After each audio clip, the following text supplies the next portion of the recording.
তো আজকে 6টা কবরের মধ্যে আমার ছেলে যদি থাকে থাকে আজকে যে নাহিদে নামে গেল, উপদেষ্টা নামে গেল, আমার ছেলের কবরটা তো দেখাইলো না।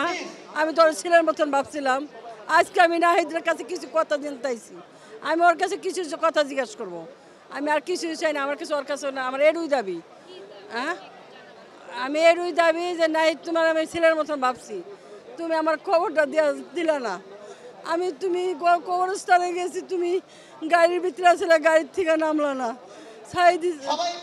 সাদিস আমার ধরলো, তুমি এই গাড়ির থেকে নামলা না। তোমার তো আমি শরীরে না ভাবছিলাম, আজকে তুমি আমার শরীরে আসো, তুমি আমার কাছ থেকে।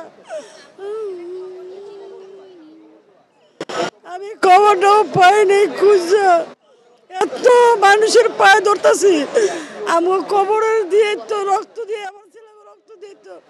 আজকে তোরা এই যে রক্ত পাড়াইয়া আজকে তোরা এত কিছু করতেছ।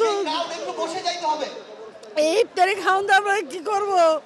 আজ 8টা মাস চলে গেছে, 8টা মাসের মধ্যে আমার ঘরে কি অবস্থা আমারটা আমি জানতেছি। আমার কোনো খাওয়া দাওয়া না, আমি রাস্তার পাগল। আমার খবরটা দেখাও, আমি একটু শান্ত হইব যেন আমার শরীরটা না বাঁচতে আছে, আমার শরীরটা না বাঁচতে আছে। মায়েরাও বোনেরাও যদি যায় থাকে তো কব যেন আমার শরীরটা না জীবনে নায়িকা। আমি তো